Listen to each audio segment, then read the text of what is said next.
मथुरा में अब मीट की दुकानें नहीं रहेंगी। तमाम दुकानदार को हिंदू संगठन के लोग लाठी डंडे लेकर उन्हें धमका रहे हैं, डरा रहे हैं और ये संकल्प दिला रहे हैं कि बागेश्वर धाम ने मना किया है कि यहाँ पर कोई भी मीट की, काटन की, मछली की, अंडे की कोई भी दुकान नहीं रहेगी। मुसलमानों की दुकानों पर सूंघ सूंघ कर उन पर अटैक हो रहे हैं, उनकी दुकानों का शटर गिराया जा रहा है, उन पर ताले लगाए जा रहे हैं। इनको तो इस मीट की दुकान से ही गुस्सा है, नफरत है। लेकिन आपको बता दूं कि कुछ ऐसे भी लोग हैं जिन्हें उर्दू शब्द से भी दिक्कत है और अब उर्दू शब्द इस्तेमाल करने पर भी नोटिस आ सकता है और आपके स्कूल, कॉलेज, यूनिवर्सिटी पर ऐसे प्रतिबंध लगाए जा सकते हैं कि आप उर्दू शब्दों का इस्तेमाल ना करें। दोस्तों, ये दो खबर ऐसी है जो मैं आपको बताने जा रही हूं।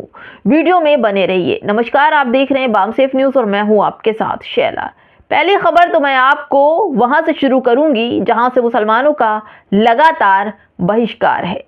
ये तो मीट, मछली की दुकानों पर शटर गिरा रहे हैं। कौन? ये हिंदू संगठन के लोग, ये हिंदूवादी, खुद को सनातनी कहने वाले ये लोग शटर गिरा रहे हैं। मुसलमानों के बिजनेस पर, व्यापार पर लगातार चोट कर रहे हैं। मुसलमानों को गरीब बनाने की मुहिम बना रखी है। दोस्तों, मुसलमानों को लेकर रोज कोई ना कोई आफत, बहस और ऐसे गंदे काम संगठन वालियों के सामने आते हैं दोस्तों कि सुनकर लगता है कि क्या सच में देश बट रहा है? सरकारें खामोश, प्रशासन खामोश, लोग खामोश। क्या हमारे देश में इस वक्त तरक्की, रोजगार की बात करनी चाहिए तो वहीं ये बेरोजगार जो उन्मादी भीड़ है, संगठन वाले हैं, जो पदयात्रा वाले बागेश्वर धाम के कहने पर सारे दुकानों को ताला लगा रहे हैं। तो इनकी ये कौन है? इनको सरकार ने अथॉरिटी दे रखी है दुकान बंद करवाने की। ये लोग कौन है? जज हैं, वकील हैं, बैरिस्टर हैं, मंत्री हैं, पीएम है, प्रधानमंत्री? कौन है ये लोग कि इनके कहने पर दुकानों का ताला लगाया जा रहा है? वहां पर दुकानों को तोड़ फोड़ की जा रही है और मीट की दुकानें, मछली की दुकानें, चिकन की दुकानों पर ताला लगा दिया जा रहा है, धमकाया जा रहा है। किसके कहने पर? कौन है ये? शासन, ये प्रशासन है? कौन है ये लोग?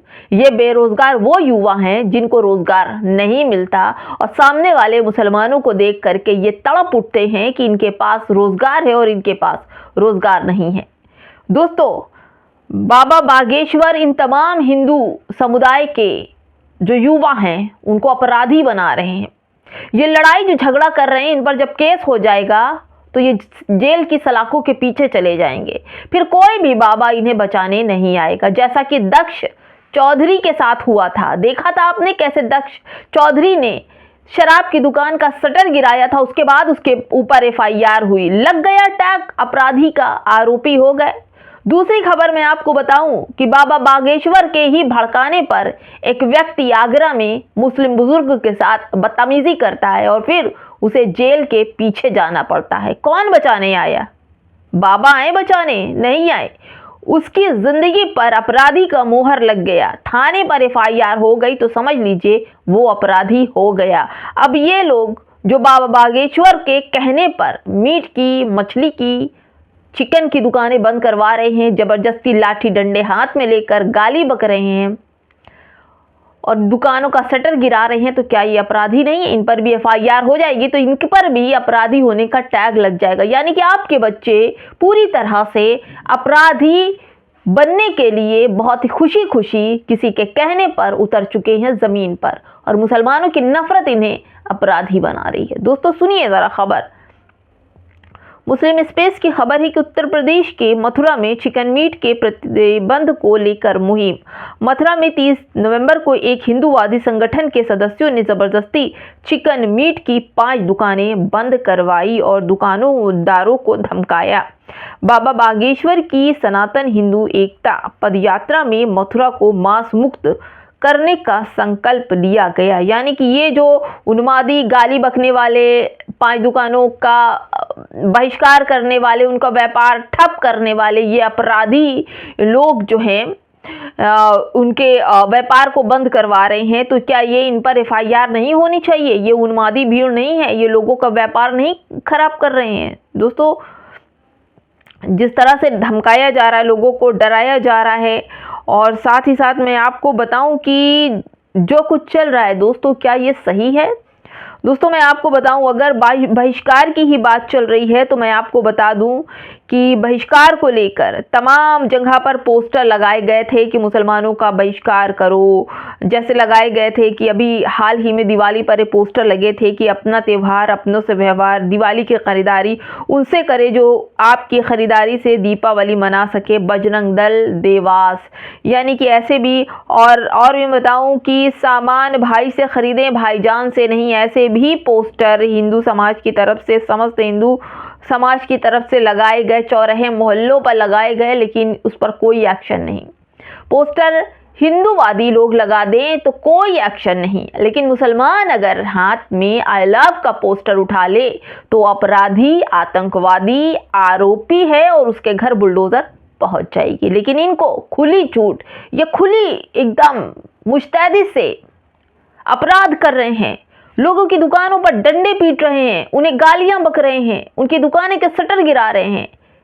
पूरी तरह से अपराधी, पूरी तरह से गुंडई, पूरी तरह से उन्माद मचा रहे हैं और देश को बांटने का काम कर रहे हैं, लेकिन सब खामोश, कानून प्रशासन सब खामोश। देखिए दोस्तों, मैं आपको बता दूं, उत्तर प्रदेश में जहां कुंभ मेला लगा था, यहां पर उत्तर प्रदेश की सरकार ने कहा था कि उसके अंदर कोई भी मुसलमान या आसपास दुकान नहीं लगाएगा, तो मुसलमान नहीं गया। एक दो मुसलमान जो गए उनको मारकर पीट कर गरीब मुसलमानों को भगा दिया गया।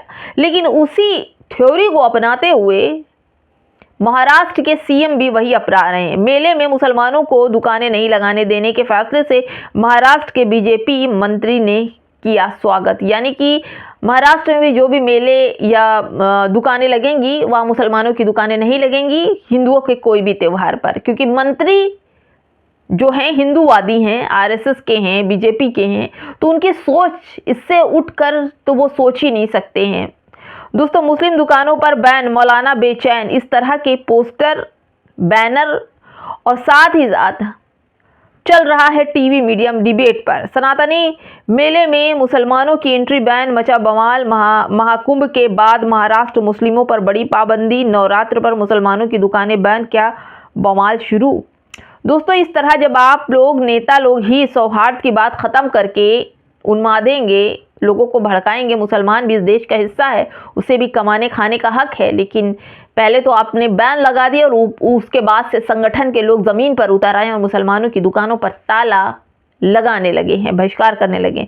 रमजान में हिंदुओं का बहिष्कार, हिंदुओं से सामान न खरीदने का आह्वान, यानी रमजान में हिंदुओं का बहिष्कार।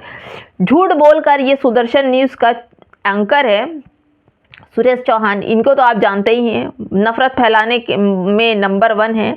यही भाजपा की नेता हैं नवनीत राणा, वो लिखती हैं कि महाराष्ट्र सरकार से विनती है कि औरंगाबाद का नाम जिस तरीके से बदल कर संभाजी रखा है, जल्दी से जल्दी कब्र औरंगाबाद में औरंगजेब की है, उसे उखाड़ कर फेंक दीजिए, जिसे वह कब्र प्यारी हो वह अपने घर में सजा ले।